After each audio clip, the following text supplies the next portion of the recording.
Essa aula aqui eu apresentei no último Congresso Interligas de Pediatria, agora no ano de 2024, foi um workshop, uma aula prática sobre intubação pediátrica.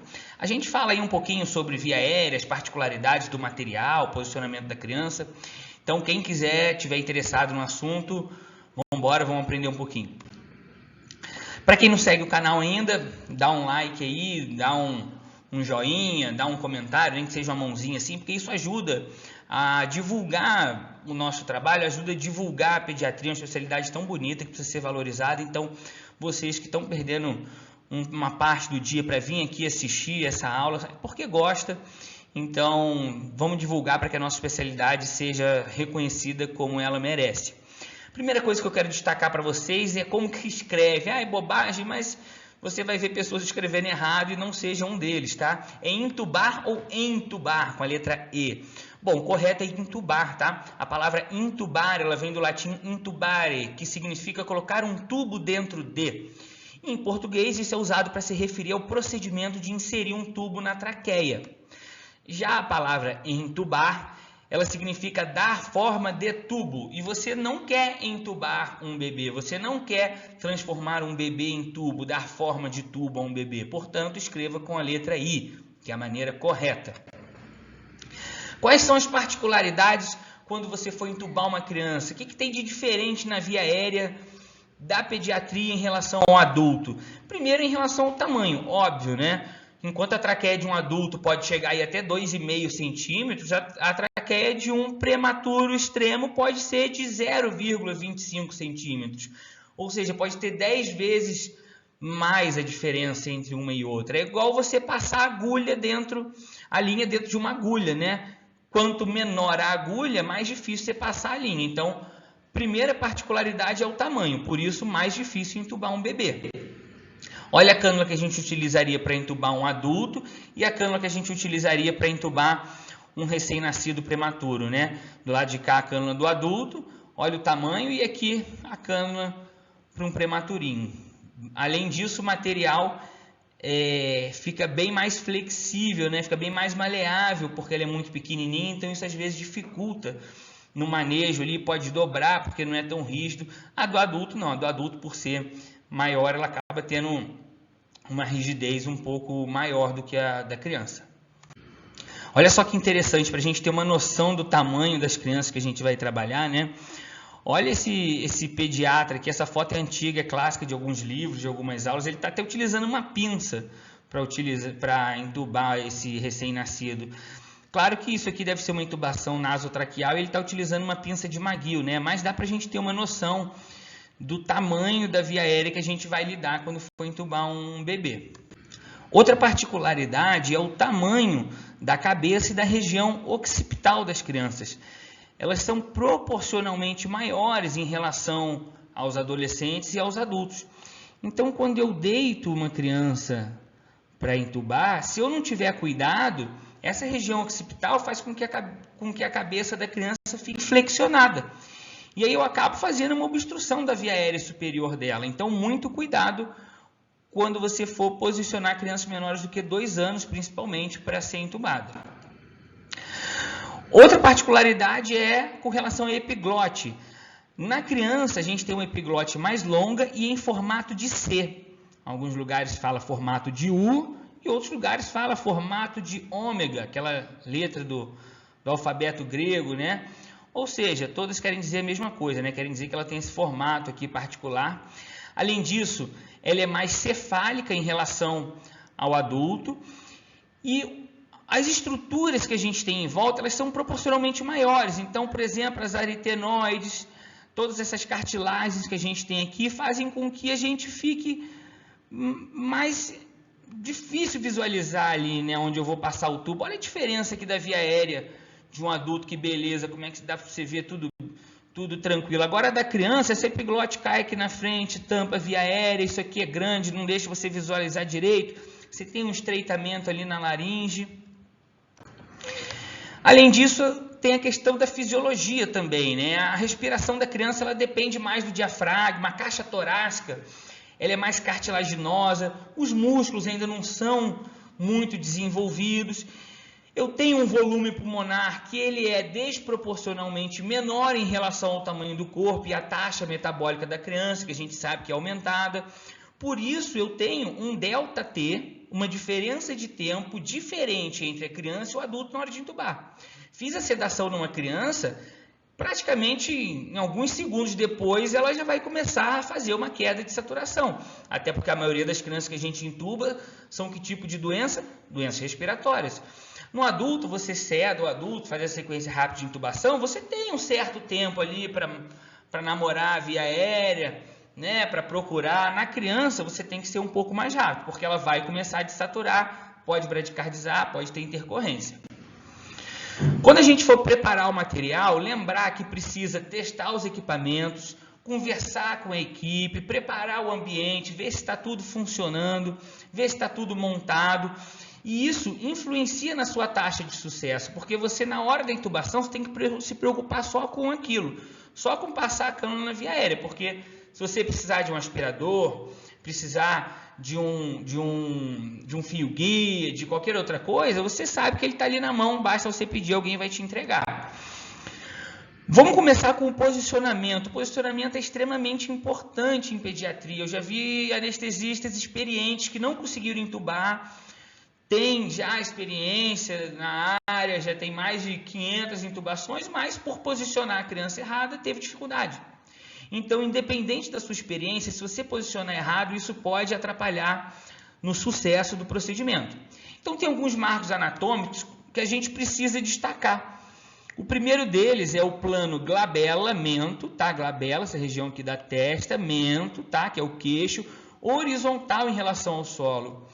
O segundo marco anatômico é a abertura do pescoço. Eu não posso deixar ele flexionado nem hiperestendido, que normalmente é o maior erro que quem não é pediatra comete. É hiperestender muito a via aérea da criança. E não pode, porque isso também fecha, também dificulta você visualizar. E o terceiro marco é o meato auditivo externo, alinhado em relação ao tórax. Está alinhado nessa região aqui supraesternal do tórax, que é a região que a gente chama de fúrcula external. E como é que a gente vai posicionar a criança para que ela fique daquela forma? Bom, nos recém-nascidos e crianças pequenas, aquelas menores de 2 anos, eu vou fazer 3 passos.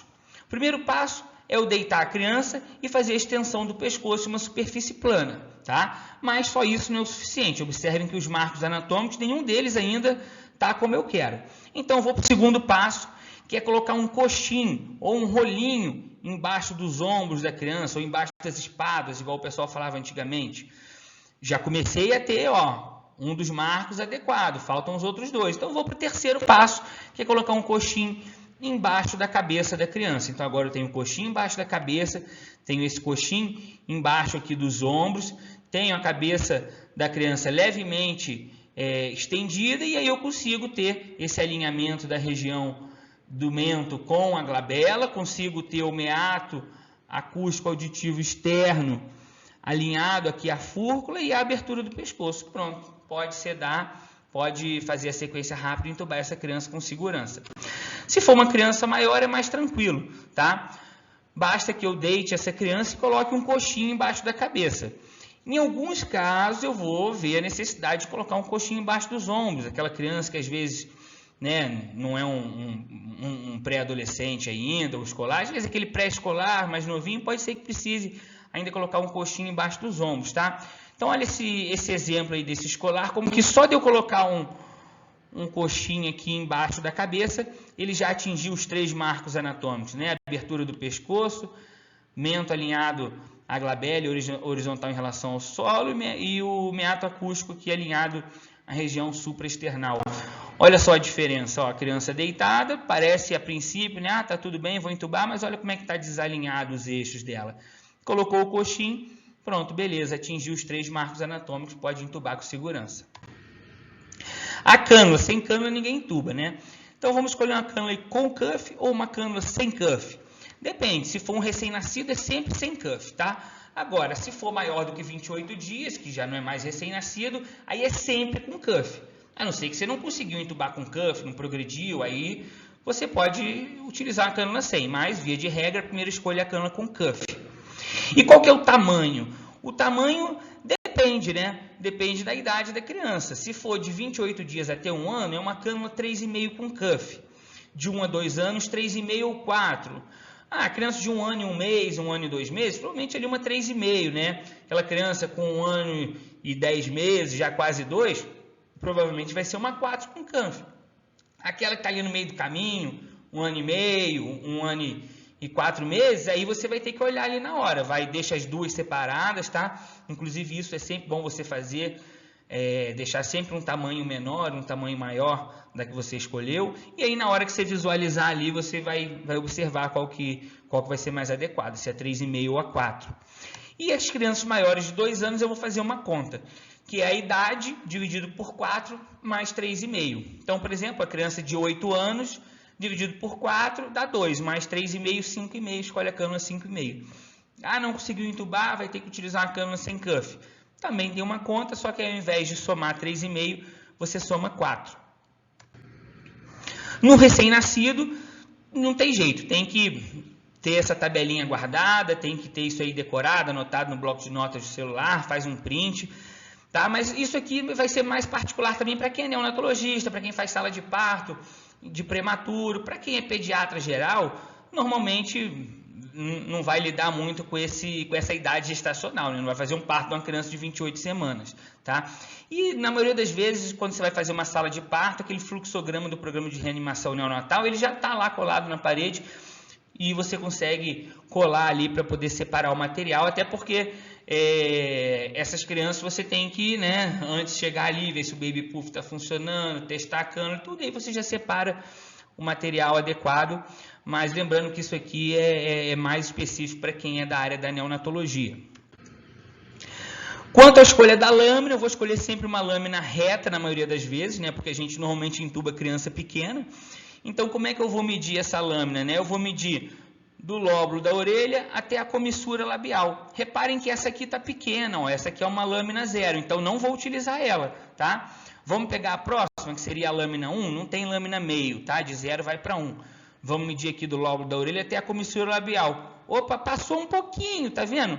Beleza, mas é essa. Quando passa um pouquinho, eu prefiro escolher essa aqui do que a outra que ficou curta, porque senão eu não consigo chegar lá na epiglote para fazer a intubação. Com relação ao cabo do laringoscópio, se for uma criança menor do que 20 quilos, que a maioria a gente vai usar o cabo fino, que é o cabo infantil, e para as crianças maiores de 20 quilos, o cabo grosso, que é o cabo que a gente utilizaria no adulto. Quanto à lâmina reta ou curva, como eu falei, na maioria das vezes vai ser a lâmina reta. A gente vai, na maioria das vezes, entubar crianças pequenas, né? Então, crianças menores de 8 anos, lâmina reta, e crianças maiores de 8 anos, a lâmina curva. Mas e aí, qual que é a diferença? É particular isso? Não, é uma diferença que a gente que existe por conta da anatomia da criança. Então, a técnica para entubar também é diferente. Quando eu vou entubar uma criança com a lâmina reta, eu vou pinçar a epiglote dela. Eu vou botar a ponta da lâmina reta aqui na epiglote e vou levantar ela. Lembra que a epiglote da criança ela é mais longa, ela tem esse formato de C, então por isso que fica mais fácil entubar a criança quando eu utilizo a lâmina reta, porque eu consigo pinçar aqui, ó, a epiglote.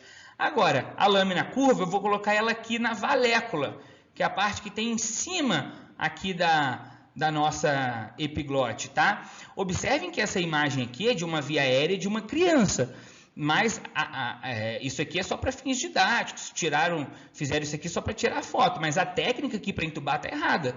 Porque se eu vou entubar uma criança, como essa aqui, eu estou vendo que é uma criança pela anatomia, eu deveria estar pinçando aqui a epiglote dela, tá? Então pode ser que dessa forma você tenha dificuldade na hora de progredir a cânula aqui, achar que não está passando, mas na verdade a técnica está errada.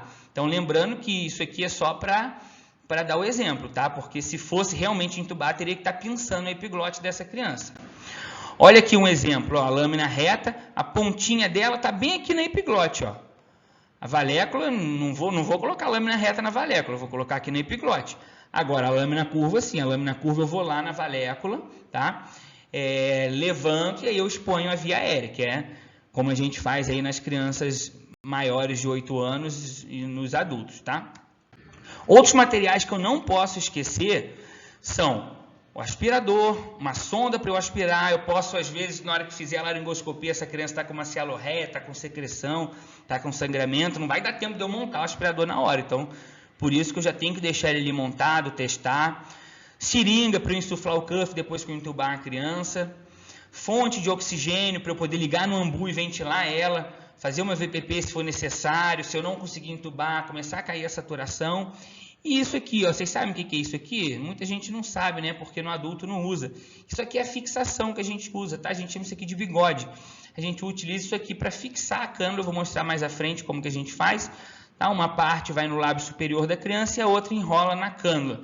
Os adultos acabam utilizando barbante ou alguns outros dispositivos lá mais chiques, nos hospitais particulares. Mas na criança, na maioria das vezes, vai ser isso aqui. Não esqueça de deixar isso aqui separado, tá? Porque senão você entuba, você tem que ficar segurando ali a cânula até alguém preparar isso aí. Às vezes você precisa fazer outras coisas. O que não pode negligenciar, que muitas vezes a gente esquece e só lembra quando precisa? Tá? A Guedel, porque se essa criança você sedou, não conseguiu entubar, precisa ventilar, ela faz uma queda ali da base da língua, você não consegue ventilar.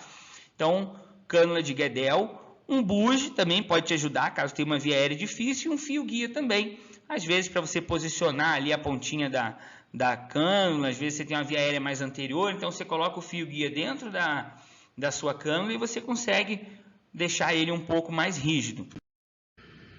Para quem não conhece o buge, ele tem essa ponta aqui, ó, em taco de golfe, que a gente fala, tá? Ponta em taco de golfe, e ele é maleável.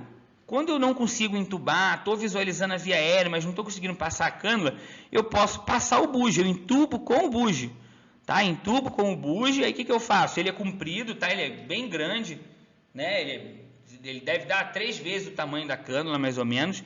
Então eu entubo com o buge, aí eu passo a cânula por dentro do buge, olha só que interessante, ó, tá vendo?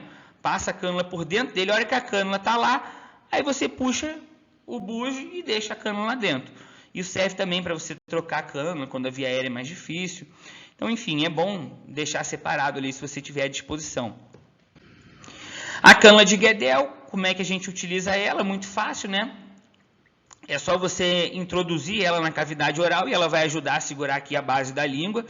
Ela vai lá próximo da valécula e aí vai deixar essa via aérea mais pérvia para você conseguir ventilar. Antigamente a cânula de Guedel, as mais antigas, né, elas têm aquela cor verde. Então, como é que você sabe qual o tamanho que você vai utilizar? Você mede igual você mede a lâmina do laringoscópio. Você mede do lóbulo da orelha até a comissura labial. Agora, as mais novas, elas têm cor, tá? E aí basta você ter uma colinha, uma tabelinha, né? Onde você vai ver a cor de acordo com a idade do paciente, tá? Então, tem desde a Guedel neonatal até a Guedel para o adulto. Com relação à profundidade e à fixação, até onde eu vou introduzir a cânula? Reparem que ela tem números aqui, ó. 3, 4, 5, 6, cada distância dessa aqui é 1 centímetro, tá? Então, introduzir a cânula, vou fazer uma conta, 3 vezes o número da COT. Ou seja, lembra aquela criança lá que a gente fez a conta? É idade dividido por 4, então a criança tinha 8 anos, né? Idade dividido por 4, deu 2, isso aqui mais 3,5. Lembra que a gente fez essa continha? Então, para uma criança de 8 anos, a gente ia utilizar uma cânula 5,5. Se a gente fosse fixar essa cânula, a gente precisaria fazer 3 vezes 5,5, que daria 11,5, tá bom? Então, depende do número da cânula. Ah, escolhi uma cânula número 4, beleza. Vai fixar em 12, certo? Como é que eu vou fixar a cânula? Já mostramos, né? O nosso bigodinho aqui. Então, uma parte dele vai no lábio superior e a outra a gente enrola aqui na cânula. Não tem muito mistério. Para eu confirmar se essa criança está entubada, no livro eles falam que você pode utilizar um capnógrafo, seja um capnógrafo eletrônico, seja um capnógrafo daquele colorimétrico. Mas a verdade é que no dia a dia a gente não costuma ter, na maioria dos hospitais, um capnógrafo. Então, para você saber se você entubou corretamente, se a cânula está no esôfago ou se a cânula está na traqueia, normalmente a gente vai fazer a ausculta. a gente vai ver a saturação subindo, a gente vai ver o vapor subindo na cânula. Então, no dia a dia, a gente infelizmente acaba não tendo tanta opção assim para usar o capnógrafo. Então, entubou, o que a gente faz? Ausculta, tá? Ausculta dos dois lados, vê se está simétrico, a ausculta da criança. Lembrando que se você introduzir muito a cânula, o que acontece? Você vai deixar ela seletiva. Porque lembra que o nosso brônquiofonte do lado direito, ele é mais vertical em relação ao lado esquerdo. Então, se eu for introduzir na cânula, a tendência é que ela desça e vá aqui para o lado direito da criança. Então, eu fico seletivo, deixo a cânula seletiva que a gente fala, tá? Então, por isso a importância de você ter aquela fixação, fazendo aquela regrinha de 3 vezes o número do tubo. Lembrando que toda criança que entubar, a gente precisa fazer o raio-x para confirmar a posição e nada impede de depois que essa criança está entubada e fez o raio-x, você mexe. Você faz ali 3 vezes o número da cânula para ter uma ideia. Mas fez o raio-x, ela está muito alta ou muito baixa, daí a gente precisa reposicioná-la, ou introduzir ou tracionar. O ideal é que ela fique mais ou menos na altura entre T3 e T4 aqui, tá? Um pouquinho acima da carina. Se você não conseguir entubar, o que você vai fazer? Não adianta sair correndo, não adianta gritar, você precisa salvar a criança, você está ali com ela. Claro, vai chamar ajuda, mas até lá, até chegar alguém, utilize uma máscara laríngea. Gente, eu não sei qual a dificuldade que as pessoas têm em utilizar a máscara laríngea. Antigamente você não tinha tão disponível assim nos hospitais, eu tinha até uma colega que fazia residência comigo, que ela foi dar plantão fora e ela comprou um kit de máscara laríngea, porque ela tinha medo de precisar entubar alguém e não conseguir. Mas hoje em dia você tem disponível na maioria dos hospitais, a nível SUS, inclusive, a máscara laríngea. Então, gente, não conseguiu entubar, passa a máscara laríngea, não precisa ficar tentando entubar a criança, fazer uma intercorrência, a criança tem uma PCR, fazer uma lesão de via aérea, é tão fácil. A máscara laríngea, ela vem com um número aqui, janela, ó, e o número, ele corresponde ao peso do paciente, tá? Se você esquecer que o número 2 corresponde de 10 a 20 quilos, basta você ler aqui também, ó, tá vendo? Olha, de 30 a 50 quilos, opa, vou usar essa, ou então, não, quero uma número 1,5, de 5 a 10 quilos. Você tem cânula até para recém-nascido, tá? Você tem máscara laríngea até para recém-nascido. Então, não titubeiem, utilizem a máscara laríngea se não estiver conseguindo entubar a criança. Ventila esse paciente, ele vai estar desaturando, a criança satura rápido, e chama alguém mais experiente. Não pode ter ego, o mal do médico é ter um ego muito grande, não querer chamar ninguém, não, ninguém vai papar minha intubação. Pô, pelo amor de Deus, cara, depois a criança faz uma parada, faz um sangramento, faz uma lesão de traqueia, tem uma sequela neurológica irreversível. Para com isso, para de ser egocêntrico, chama alguém para te ajudar, não conseguiu, passa a máscara laríngea, tentou ali 2 vezes, tá vendo que tá difícil, já pede para chamar um anestesista, pede para chamar um intensivista lá na UTI, pede para chamar um outro colega mais experiente, pensa que pode ser o seu filho ali, tá bom? Obrigado, pessoal, pela atenção, espero que vocês tenham aproveitado. Um abraço.